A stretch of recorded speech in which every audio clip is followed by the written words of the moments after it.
ప్రభునందు ప్రియులారా, దేవుని గొప్ప నామానికి మహిమ కలుగును గాక. ఆమేన్. చెప్పాలందరూ ఆమేన్, ఆమేన్. చాలా సంతోషం, మీరు చెప్పిన సాక్ష్యాలను బట్టి ప్రభువుకు మహిమ. సరే, ఇప్పుడు కొద్ది నిమిషాలు దేవుని వాక్యాన్ని ధ్యానం చేయబోతున్నాం. మన ధ్యానం ప్రభు మహిమార్థమై ఉండాలి. మనందరికీ తెలిసిన మాటలే నేను ఈరోజు చెప్పాలనుకుంటున్నాను. కొత్త ప్రసంగం ఏమి కాదు, కానీ పరిశుద్ధ గ్రంథమైన బైబిల్లో నుంచి అపోస్తుల కార్యాల గ్రంథము 10వ అధ్యాయము 1వ వచనము నుండి 8 వచనాలు నేను చదువుతాను. మీరందరూ మీ బైబిల్ తెరచి చూడండి. ఇటలీ పటాలమనబడిన పటాలములో శతాధిపతి అయిన కొర్నేలి అను ఒక భక్తిపరుడొకడు కైసరియలో ఉండెను. అతడు తన ఇంటి వారందరితో కూడా దేవుని యందు భయభక్తులు గలవాడయుండి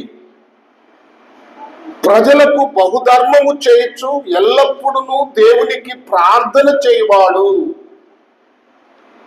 పగలు ఇంచుమించు 3 గంటల వేళ దేవుని దూత అతని యొద్దకు వచ్చి కొర్నేలి అని పిలుచుట దర్శనమందు తేటగా అతనికి కనబడెను. అతడు దూత వైపు తేరి చూసి భయపడి, ప్రభువా ఏమని అడిగను. అందుకు దూత, నీ ప్రార్థనలను నీ ధర్మ కార్యములను దేవుని సన్నిధికి జ్ఞాపకార్థముగా చేరినవి. ఇప్పుడు నీవు ఎబ్బేకు మనుషులను పంపి పేతురు అను మారుపేరు గల సీమోనును పిలిపించుము. అతడు సముద్రపు దరినున్న సీమోనను ఒక చర్మకారుని ఇంట దిగి ఉన్నాడని అతనితో చెప్పెను. అతనితో మాట్లాడిన దూత వెళ్ళిన పిమ్మట అతడు తన ఇంటి వారిలో 2 తన యొద్ద ఎల్లప్పుడూ కనిపెట్టుకొని ఉండు వారిలో భక్తిపరుడకు ఒక సైనికుడిని పిలిచి వారికి ఈ సంగతులన్నీ వివరించి వారిని ఎబ్బేకు పంపెను. ప్రభునందు ప్రియ దేవుని పిల్లలారా, మనము జ్ఞాపకము చేసుకుందాం.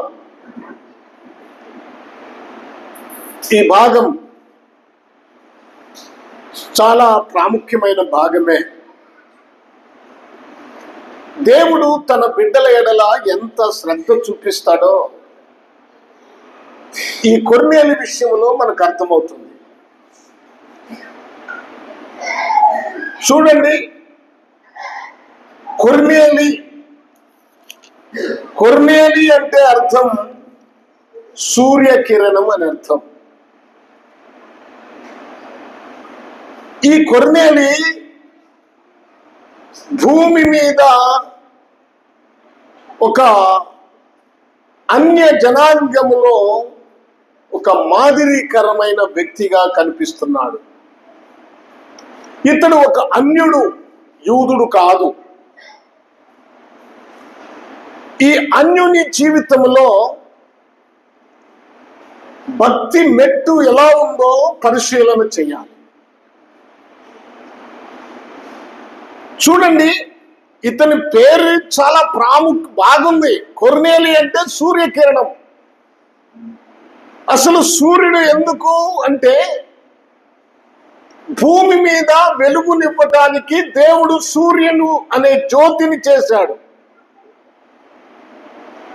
యేసు ప్రభు కూడా నీతి సూర్యుడు అని పేరుంది.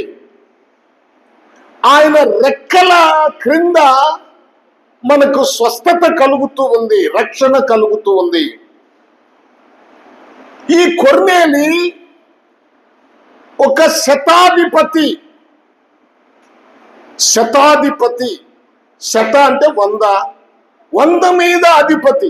ఈయన ఎక్కడున్నాడంటే, చూడండి, మనం చదువుకున్నాం కదా, ఇటలీ పటాలమనబడిన పటాలములో శతాధిపతి. ఈ ఎక్కడుందంటే కైసరియా ఆ పట్టణములో ఉన్నది. ఈ కైసరియా ఎక్కడుందంటే కర్మేలు పర్వతానికి 23 మైళ్ళ దూరములో ఉన్నట్లుగా చరిత్ర చెబుతుంది. ఇది పాలస్తీనా దేశంలో ఉన్నది. ఇది కైసర ఐగుస్తు అనే ఆ చక్రవర్తి పేరు మీద కట్టబడినదే ఈ కైసరియా. ఈ కైసరియా చూడండి, ఈ కైసరియాలో ఈ శతాధిపతి ఉన్నాడు. ఇతడు ఒక మంచి ఉద్యోగంలో ఉన్నాడు.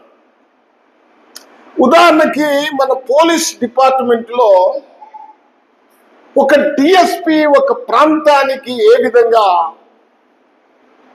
ఒక పెద్దగా లేక ఒక ఆఫీసర్గా ఉంటాడో, అలాగే ఈయన కూడా ఆ ఇటలీ ఆ పటాలం అనబడిన దానిలో ఈ కైసరియలో ఆయన ఒక ప్రాంతానికి ఆఫీసర్గా అధిపతిగా ఉన్నాడు. చూడండి ప్రభునందు ప్రియ దేవుని పిల్లలారా, ఇంత అధికారము కలిగినటువంటి ఒక కొర్నేలి, ఒక అన్యుడు రోమా ప్రభుత్వములో ఒక గొప్ప ఉద్యోగములో ఉన్నవాడు. ప్రజలందరూ ఈయనకు భయపడతారు. కానీ ఈయన మాత్రము దేవునికి భయపడుతున్నాడు. ఎవరికి భయపడుతున్నాడు? ఇతడు భక్తి కలవాడు. ఎలాగూ భక్తి కలిగిన వాడంటే తన ఇంటి వారందరితో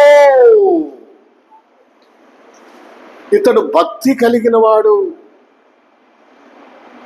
భక్తి కలిగిన వాడు అంతేనా? ఏముంది అక్కడ? 2వ వచనం, తన ఇంటి వారందరితో కూడా దేవుని యందు ఒక భక్తి కాదు, భయముతో కూడిన భక్తి గలవాడు. ఈరోజు భక్తి కలిగిన వారు చాలా మంది ఉన్నారు. వందలు వేల కొలది లక్షల కొలది భక్తి కలిగిన వారు ఉన్నారు. ఇంకో మాట, ప్రపంచంలోకి వెళితే కోట్ల కొలది భక్తి కలిగిన వారు ఉన్నారు. కానీ ఎంతమంది దేవుడంటే భయం కలిగిన వాళ్ళు ఉన్నారు చెప్పండి? దేవుడంటే భయం కలిగిన వారు ఎంతమంది ఉన్నారు? భయం ఉండాలండి. భక్తి ఒక్కటే ఉంటే ప్రయోజనం లేదు, దానివల్ల ఉపయోగం లేదు. యేసు ప్రభు వారు శిలువలో వేలాడుతున్నప్పుడు ఆయనకి ఇరుప్రక్కల 2 దొంగలను వేలాడదీశారు.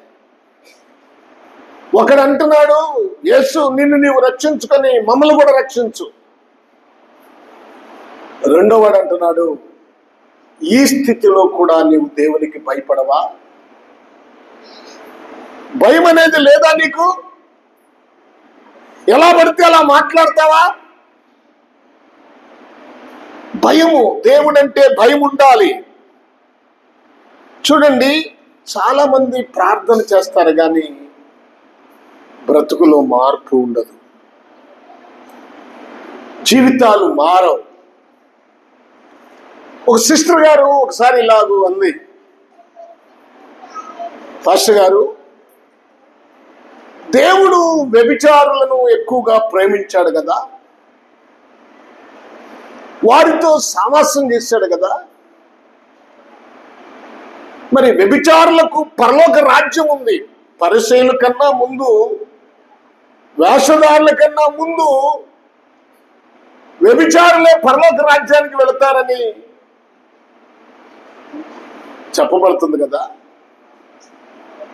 మరి ఎందుకు మీరు అలాగూ బోధిస్తారు అని అడిగింది. అప్పుడు దానికి ఏంటి సమాధానం? నిజమే కదా, మరి నిజమే కదా. అయితే వాస్తవమే, దేవుడు వ్యభిచారులను ప్రేమించాడు, వాస్తవమే. అయితే ఆయన మాట వినినప్పుడు, ఆయన అంగీకరించినప్పుడు వెంటనే తన పాపాన్ని మానుకున్నారు. వ్యభిచారములో పట్టబడిన స్త్రీని యేసు ప్రభు దగ్గరికి తీసుకొచ్చినప్పుడు ఆయన నేల మీద ఏదో రాస్తూ ఉన్నాడని మనం చూస్తాం. వారందరికీ చెప్పాడు, పాపము చేయని వాడు మొదటగా రాయి వేయమని. పాపము చేయని వాడు ఎవరు లేరు, అందరూ పాపం చేసిన వాళ్ళే. ఎవరున్నారు పాపం చేయని వాళ్ళు? నీతిమంతుడు లేడు, ఒక్కడు లేడు. అందరూ పాపం చేసి దేవుని మహిమను పొందలేకపోతున్నారు. అందరూ పాపం చేసిన వాళ్ళే. ప్రభునందు ప్రియ దేవుని పిల్లలారా, అయితే ప్రభు అన్నాడు, పాపము చేయని వారెవరు రాయి వేయమంటే ఎవడేయగలడు? అందరూ ఏదో ఒక పాపంలో జీవించిన వారే. అందరూ రాయి కింద వేసేసి వెళ్ళిపోయారు. అప్పుడు ప్రభు అన్నాడు, అమ్మా, ఎవరు నిన్ను మీద రాయలేదా, నిన్ను కొట్టలేదా? అయితే నేను కూడా పాపము చేయని వారు రాయి విసిరే అధికారం ఉంటే నేను పాపం చేయని వాడిని, నేను రాయి వేయవచ్చు, కానీ నేను రాయి వేయట్లేదు. అయితే నీకు ఒక అవకాశం, ఇక పాపము చేయవద్దు. మారింది. కాంతో సావాసం దేవునికి. ఆమె తన బిడ్డగా మార్చబడింది. సీమోను ఇంట పాపాత్మురాలైన స్త్రీ వచ్చి ఆయన పాదాలను కడిగి, కన్నీటితో కడిగి, ఎంట్రుకలు తుడిచి అత్తరు పూసింది. ఆమె ఇక్కడ పశ్చాత్తాపడింది. ఆమెకు పాపాన్ని మానుకుంది, ప్రభువుకి శిష్యురాలైంది. అలాగూ మనం ప్రార్థన చేస్తాం, మారం. అందరూ వ్యభిచారం అంటే ఒక శరీర సంబంధమైందే తీసుకుంటారు. దేవుని కన్నా ఎక్కువగా దేనిని ప్రేమించినా అది వ్యభిచారమే. విగ్రహాలను పూజించటం వ్యభిచారమే. అన్య దేవతలకు పెట్టింది భుజించటం, విగ్రహాలకు పెట్టింది భుజించటం వ్యభిచారమే.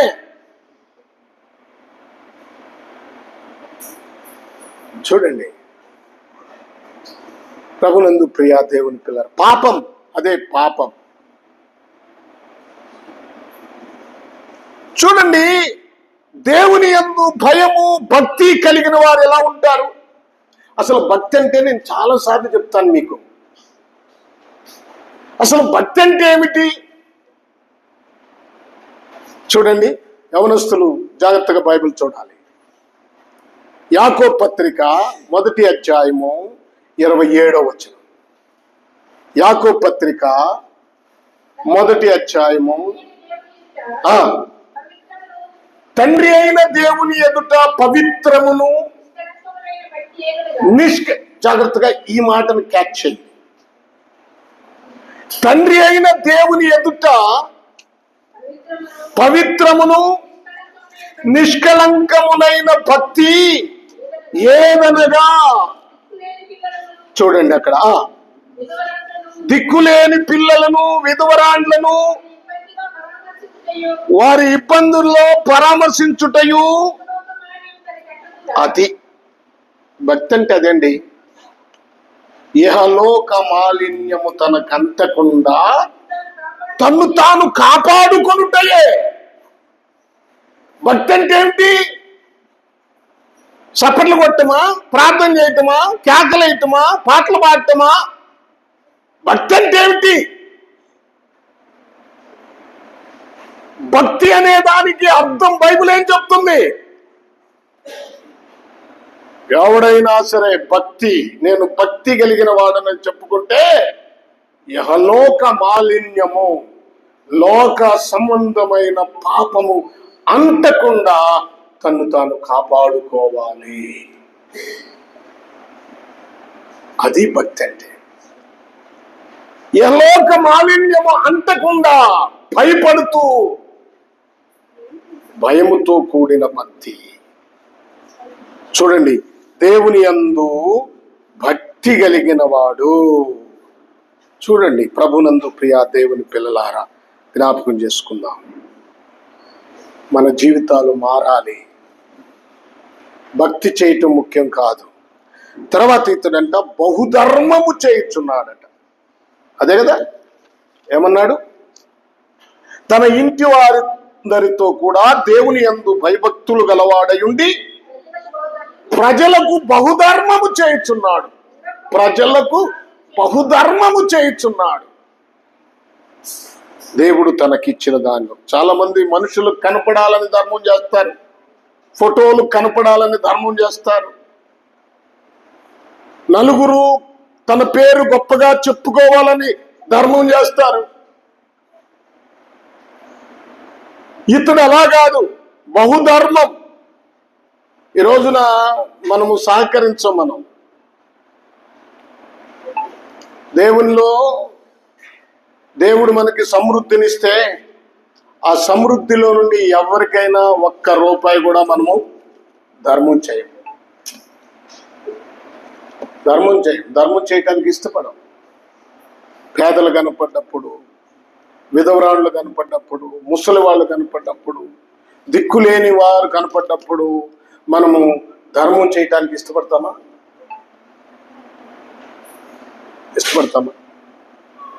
చూడండి, క్రిస్మస్ పండుగ వచ్చింది, చాలా కోలాహలంగా చేసుకుంటారు. మీ అందరూ వస్త్రాలు కొనుక్కుంటారు, మంచిదే, కొనుక్కోవాలి. కానీ మీ ఇంటి నుండి ఒక్క పేదవారికైనా ఒక్క నూతన వస్త్రం ధర్మం చేస్తారా? ఆ క్రిస్మస్ బర్త్డేకి ముసలి వాళ్ళకు దుప్పట్లో, చీరో, బెగ్గర్స్కి ఏదైనా ఒక షర్టు, ఒక ప్యాంటు, ఒక పంచో ఏదైనా ధర్మం చేస్తారా? మనమేమో చాలా గొప్ప గొప్ప ఖరీదైనది, మంచి మంచి అందమైన వస్త్రాలు,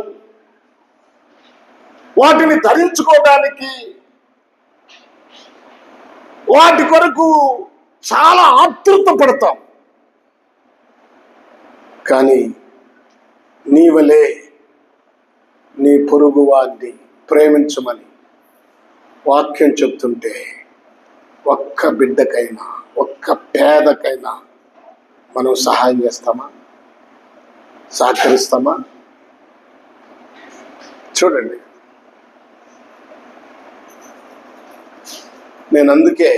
నేను మంచి బట్టలు వేసుకుంటాను, సఫారీ బట్టలు. నాతో పాటు సేవకులు, పేద సేవకులు కూడా మంచి సఫారీ వేసుకోవాలి, మంచి బట్టలు ధరించాలి అనే ఉద్దేశంతో నేను కొన్ని వందల మందికి నాకున్న దానిలోనే కష్టపడి పోగు చేసి, పోగు చేయటం అంటే దేవుడు నాకు ఇచ్చిన దాన్ని భద్రపరిచి మాకు ఇచ్చిన దాన్ని వారికి ఇస్తాం. కారణం అదే, మనం ధర్మం చేయాలి. దేవుని పిల్లలు ధర్మం చేయాలి. తర్వాత మనం ఏం చదువుకున్నాం చూడండి, ప్రజలకు బహుధర్మము చేయొచ్చు, ఎల్లప్పుడూ దేవునికి ప్రార్థన చేయవాడు. ఎల్లప్పుడూనా ఎప్పుడో ఒకసారి? కష్టం వచ్చినప్పుడే ప్రార్థన, సంతోషంగా ఉన్నప్పుడు ప్రార్థన లేదా? ఇబ్బందుల్లోనే ప్రార్థన, సమస్యలు వచ్చినప్పుడే ప్రార్థన, అన్ని బాగుంటే, బాధలు తీరితే ప్రార్థన లేదు. ఏమండి, బాధలు తీరితే ప్రార్థన లేదు.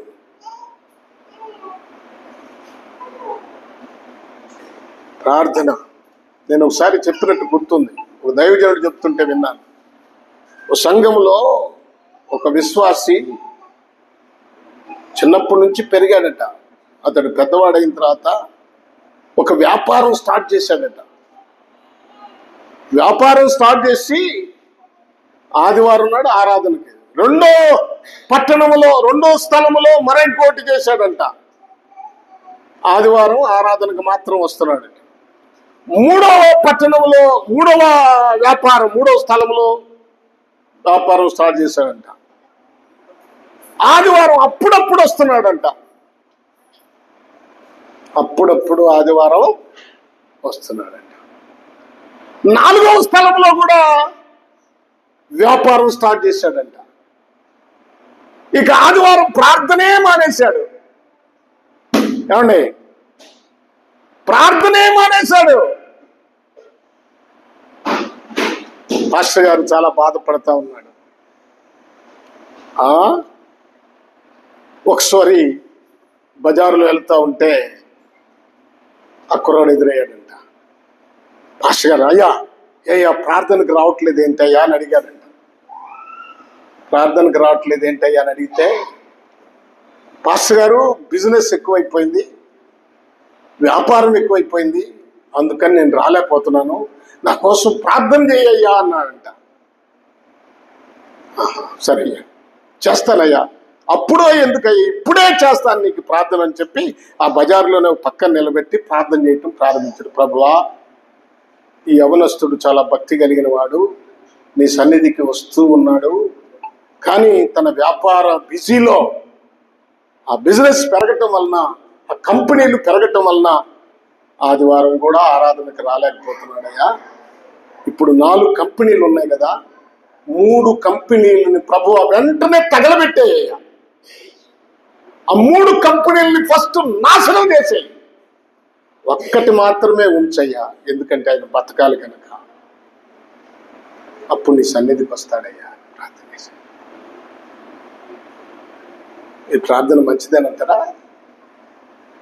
మంచిదేనా ఈ ప్రార్థన? చాలా మంచిది.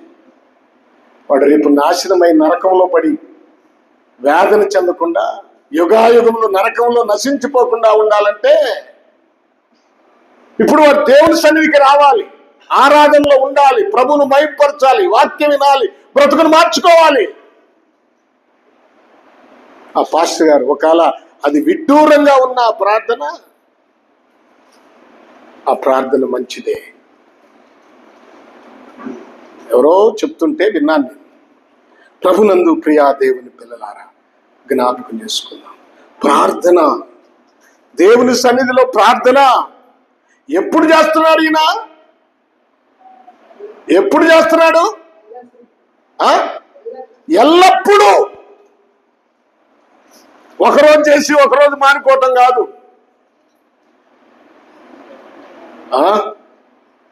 నేను లేకపోతున్నాను గూగుల్ మీట్కి, ఒకరోజు ఒక 10 నిమిషాలు ఆలస్యమైనా, పావు గంట ఆలస్యమైనా రోజు ప్రార్థనలో గడపటం మంచిది కదా. ఇది ఒక అవకాశం కదా దేవుడు మనకి ఇచ్చింది. మీరే అనుకుంటే నేనేమనుకోవాలి? ముసలోడిని, షుగర్ పేషెంట్ని, కాళ్ళన్నీ లాక్కుపోతాయి, తిమ్మిర్లు ఎక్కిపోతాయి.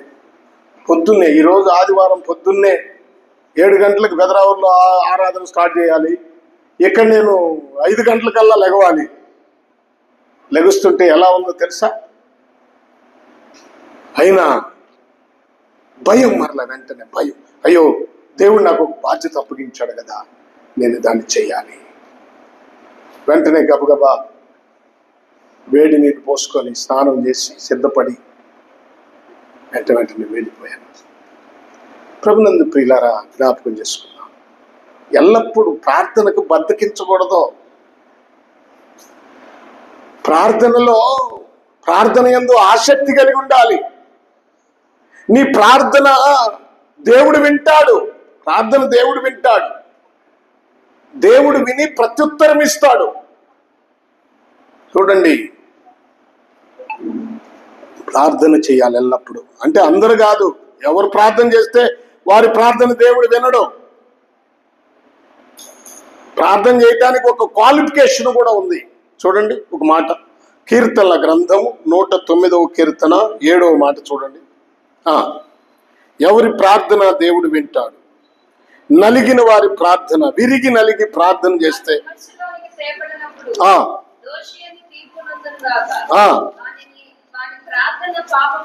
అంటే దోషి అంటే పాపం మానని వారి ప్రార్థన దేవుడు వింటాడా? వినడు. వాడు విమర్శలోనికి తేబడినప్పుడు దోషి అని తీర్పునందును గాక. మరి ఇంతకాలం చేసిన వాని ప్రార్థన ఏమవుతుంది? పాపమవుతుంది. మార్పు లేని వ్యక్తుల ప్రార్థన ఏమవుతుంది? చెప్పరండమ్మా, పాపమవుతుందని చెప్తున్నాడు. పాపమగునుగాక. ఇంకో మాట చూడండి, సామెతల గ్రంథం 1వ అధ్యాయము 28వ వచనం చూడండి. మాటలు చూడండి. సామెతల గ్రంథం 1వ అధ్యాయము 28వ వచనం. వారు నన్ను గూర్చి మొరపెట్టుదురు గాని నన్ను శ్రద్ధగా వెతికెదరు గాని వారికి నేను కనపడకుందును. ఎందుకనంట? ఎందుకని? వారు సరైన బుద్ధిహీనులు గనక. ఆ పైన అంటాడు చూడు, బుద్ధిహీనులారా మీరెన్నాళ్ళు జ్ఞానమును అసహించుకొందురు. నా గద్దింపు విని తిరగండి. మీరు అలా చేయకపోతే మీ పాపములోనే మీరు ప్రార్థన చేస్తే, నన్ను వెతికితే నేను మీకు దొరకను. మీరు ఆ పై వచనాలు చదువుకోండి. ఇంకో మాట చూడండి, 28:9 చూడండి. అక్కడే సామెతల గ్రంథం 28:9. ధర్మశాస్త్రం వినపడకుండా చెవిని తొలగించుకొను వాని ప్రార్థన హేయము. ధర్మశాస్త్రం, వాక్యము వినకుండా, వాక్యం వింటారా? చెవిని తొలగించుకుని వాడు ప్రార్థన హేయం. నీ ప్రార్థన దేవుడు వినాలంటే నీవు ధర్మశాస్త్రం అంటే వాక్యము, వాక్య ప్రకారము నడుచుకోవాలి, వాక్యాన్ని అనుసరించాలి. సరే చూద్దాం. ఇంకో మాట చూడండి, కీర్తనల గ్రంథం 66:18 చూడండి. 66:18 ఇవన్నీ చాలా ప్రాముఖ్యమైనవి, చూడాలి మీరు. నా హృదయములో నేను పాపమును లక్ష్యము చేసిన ఎడలా ప్రభువు నా మనవి వినకపోవు. హలో, వాక్య వినాలి. నా మనవి, నా హృదయములో పాపమును లక్ష్య పెడితే ప్రభువు నా మనవి వినకపోవును. నా మనవి వినడు. సామెతల గ్రంథం 28:9. త్వరగా ముందుకెళ్ళాలి మనం. సామెతల గ్రంథం ఏంటంట?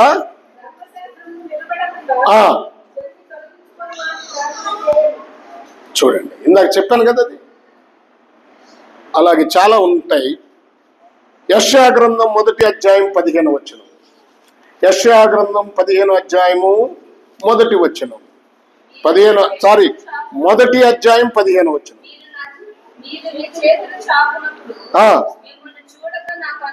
నేను మీరు మీ చేతులు చాపినప్పుడు నేను మిమ్మల్ని చూడక నా కన్నులు కప్పుకొందును. మీరు బహుగా ప్రార్థన చేసినను నేను వినను. ఎందుకని వినను? మీ చేతులు రక్తముతో నిండి ఉన్నాయి, అంటే పాపముతో నిండి ఉన్నది. మిమ్మల్ని మీరు కడుక్కోండి, మీ పాపం నుండి మీరు శుద్ధి చేసుకోండి. అప్పుడు మీ చేతులు ఎత్తి ప్రార్థన చేయండి. అప్పుడు మీ ప్రార్థన నేను వింటాను, అప్పుడు మీకు ప్రత్యుత్తరం ఇస్తాను. ఇలాగూ చెప్తున్నాడు. రోత ప్రార్థనలు, రోత జీవితంతో ప్రార్థన చేస్తే ప్రభువు ఇష్టపడడు. అది దేవునికి అసహ్యం, దేవునికి అసహ్యం.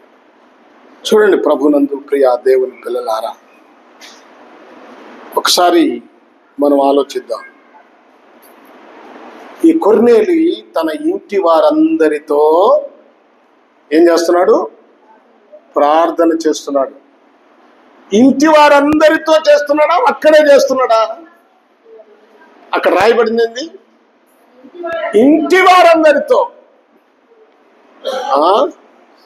చాలా మందికి తన భర్తలు ఏమైపోయినా ఇష్టమే. బాయ్ ఏనండి, వాళ్ళు ప్రార్థన చేయకపోయినా ఇష్టమే. వాళ్ళ ప్రభు సన్నిధికి నడిపించాలనే బాధ, భారం లేదు, తాపత్రయం లేదు. నేను రక్షణ పొందాను, నా భర్త కూడా రక్షణ పొందాలి, నాతో పాటు ఆయన కూడా దేవుని సన్నిధిలో, నేను పరలోకానికి వెళ్తే ఆయన కూడా పరలోకానికి వెళ్ళాలి అనే భారం ఉందా? ఆ ఆలోచనతో చేస్తారా? ఏమండి, ఒక మాట అంటాడు అపోస్తల కార్యాల గ్రంథంలో. ఆ మాట చూడండి, అపోస్తల కార్యాల గ్రంథము 16వ అధ్యాయం 31వ వచనం. 16వ అధ్యాయం 31వ వచనం. అందుకు వారు ప్రభు అయిన యేసునందు విశ్వాసముంచుము. ఎప్పుడంటే అప్పుడు నీవును అందరూ, నీవు నీ ఇంటి వారు అందరూ రక్షణ పొందుతారు. నీవు ఒక్కడివి లేక ఒక్కదానివి ప్రభునందు విశ్వాసం ఉంచి ప్రార్థన చేస్తే ఆ ప్రార్థన నీ ఇంటి వారందరినీ రక్షిస్తుంది. నీ ఇంటి వారందరినీ దేవుని సన్నిధికి నడిపిస్తుంది ఏదో ఒక రకంగా. అయితే నువ్వు నిజమైన విశ్వాసం ఉంచాలి. నా భర్తను కాపాడయ్యా, నా బిడ్డను కాపాడయ్యా, లేకపోతే నా చెల్లిని కాపాడయ్యా, లేకపోతే ఇంకోటి నా అన్నను కాపాడయ్యా, నా తమ్ముడిని కాపాడయ్యా. ఓరక ఏదో మంది మీద మిర్యాలు వెళ్ళినట్టుగా ప్రార్థన చేస్తారు అందరూ. మంది మీద మిర్యాలు వెళ్ళినట్టు కాదు ప్రార్థన. ప్రార్థన విరిగి నలిగిన హృదయముతో చేయాలి. నిన్ను నీవు నలగొట్టుకుంటూ ప్రార్థన చేయాలి. దుఃఖముతో, ఆవేదనతో. దానియేలు తల మీద ధూళి పోసుకున్నట్లుగా తల మీద కిరీటం పెట్టుకునే దానియేలు ఆ కిరీటాన్ని తీసి పక్కన పెట్టి ధూళి తల మీద వేసుకొని గోనె పట్ట కట్టుకొని ఆయన చేసిన పాపము నిమిత్తము, తన పితరులు చేసిన పాపము నిమిత్తము ఆయన ప్రార్థన చేస్తా ఉన్నాడు.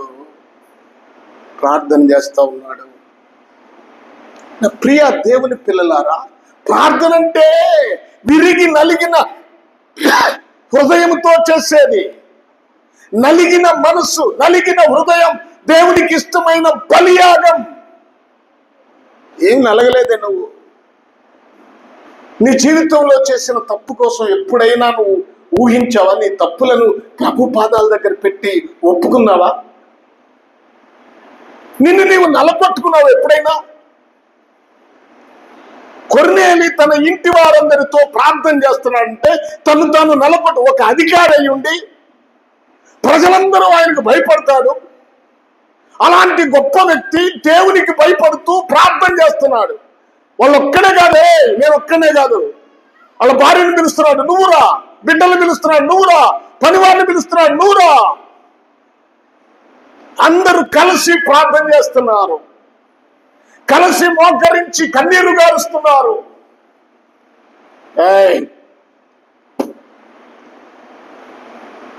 ప్రార్థన, అది ప్రార్థన. తను తాను సమర్పించుకోవడం ప్రార్థన. ఇంకే ధ్యాస ఉండదు, ఏ ఆలోచన ఉండదు.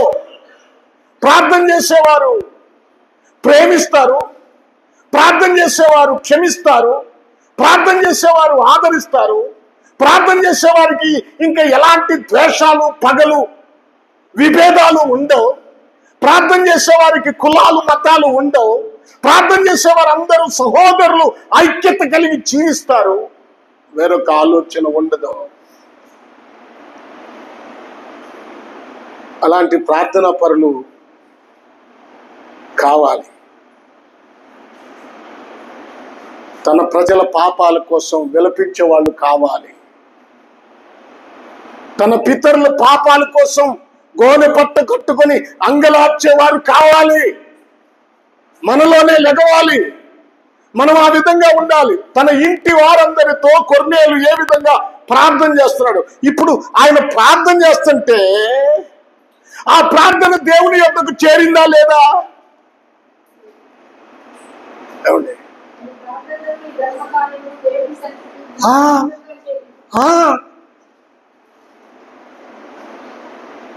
పేతురు బంధించబడినప్పుడు సంఘమంతా కూడి ప్రార్థన చేస్తే ఆ ప్రార్థన దేవుని యొద్దకు చేరింది కాబట్టి పేతురు దగ్గరకు దూత పంపబడ్డాడు. చూడండి, ఇప్పుడు కొర్నేలి కుటుంబం అంతా ప్రార్థన చేస్తున్నారు కనుక ఆ ప్రార్థన దేవుని యొద్దకు చేరింది కనుక దేవుడు తన దూతను కొర్నేలి ఇంటికి పంపాడు. అంటే దర్శనంలో ఒక్కసారి మీరు ఆలోచించండి, మన ప్రార్థన దేవుడు ఆలకిస్తున్నాడా? మన ప్రార్థన దేవునికి సంతోషించేదిగా, దేవుణ్ణి తృప్తిపరిచేదిగా ఉంటుందా? ఏదో 4 మొక్కలు చెప్పుకోవటం, గడగడ గడగడ గడగడ కంఠోపాతం. ప్రార్థన కూడా కంఠోపాతం, భారంతో, వేదనతో. నీ ప్రార్థన మొట్టమొదట నీ బ్రతుకును కడిగేదిగా ఉండాలి. అది కడగకుండా నువ్వు ఎంత ప్రార్థన చేసినా ప్రయోజనం ఏముంది? ప్రయోజనం ఏముంది? దీన్ని అర్థం చేసుకోండి మీరు. తర్వాత చూడండి, కొర్నేలి ప్రార్థనలు ఎక్కడికి చేరాయి? దేవుని ప్రార్థన చేయుచుండెను. ఇంచుమించు 3 గంటల వేళ దేవుని దూత అతని యొద్దకు వచ్చి కొర్నేలి అని పిలుచుట దర్శనమందు తేటగా కనపడెను. దర్శనం. ఇతడు దర్శనాన్ని చూస్తున్నాడు. అబ్రహామును దేవుడు దర్శించాడు, ఆయన మాటకు లోబడ్డాడు. ఇక బైబిల్లో ప్రవక్తలందరూ దర్శనాలను చూసి దేవుని సేవ చేశారు. నేను కూడా దేవుని సేవకు రావడానికి నాకు కలిగిన గొప్ప దర్శనమే, మా ఇంటిలో కూడా పాస్టమ్మ గారు మొదట ప్రభువుని నమ్ముకుంది. ఆమె ప్రార్థన చేస్తూ ఉండేది, మా భర్తను మార్చయ్యా, మా కుటుంబాన్ని మార్చయ్యా. మా పిల్లలందరూ చిన్న చిన్న పిల్లలు, ప్రార్థన చేస్తూ ఉండేది. దేవుడు నాకు ఒక దర్శనం చూపించాడు. ఆ దర్శనంతోనే నేను మారాను. అదేమిటయ్యా అంటే, సరే దానికి ముందు కొంత ఎంతో సంభాషణ జరిగింది. ఆమె ప్రార్థన చేస్తూనే ఉండేది. ఒకరోజు నేను నిద్రపోతా ఉంటే,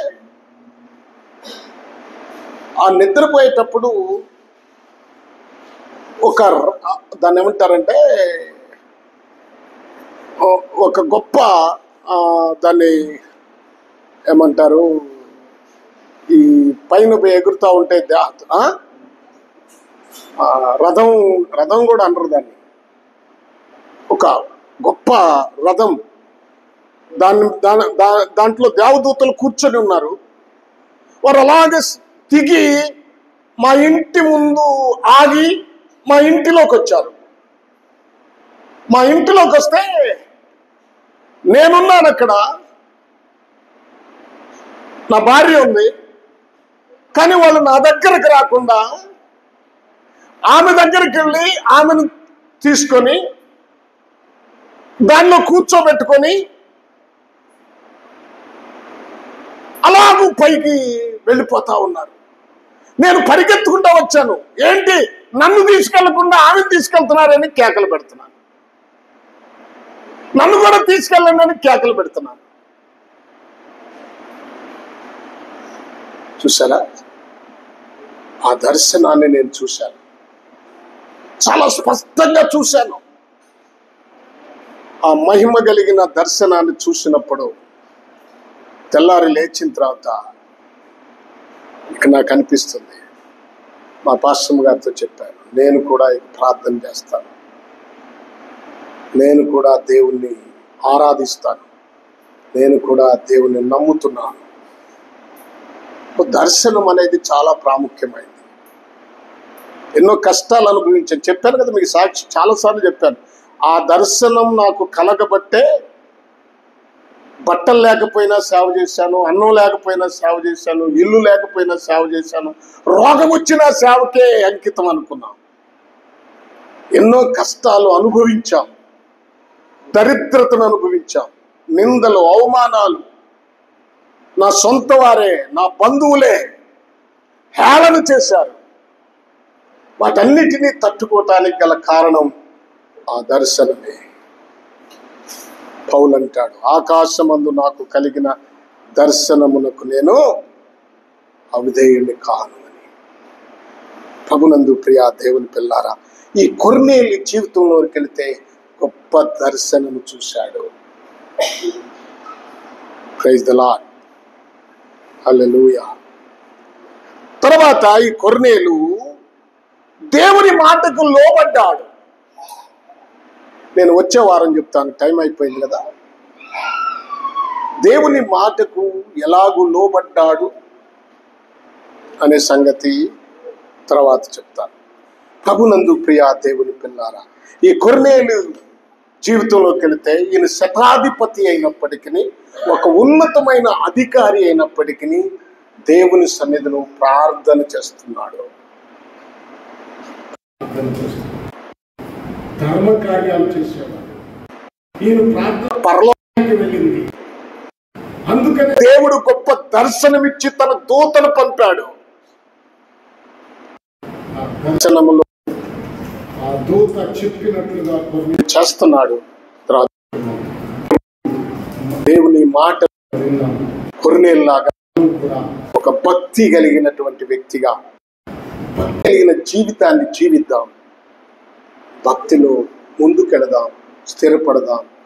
ఎల్ల వేళలా, అన్ని వేళలా మనల్ని దేవుడు ఏర్పాటు చేసుకున్నాడు కనుక ఆ దేవునితోనే సంబంధం కలిగి ఉన్నాం.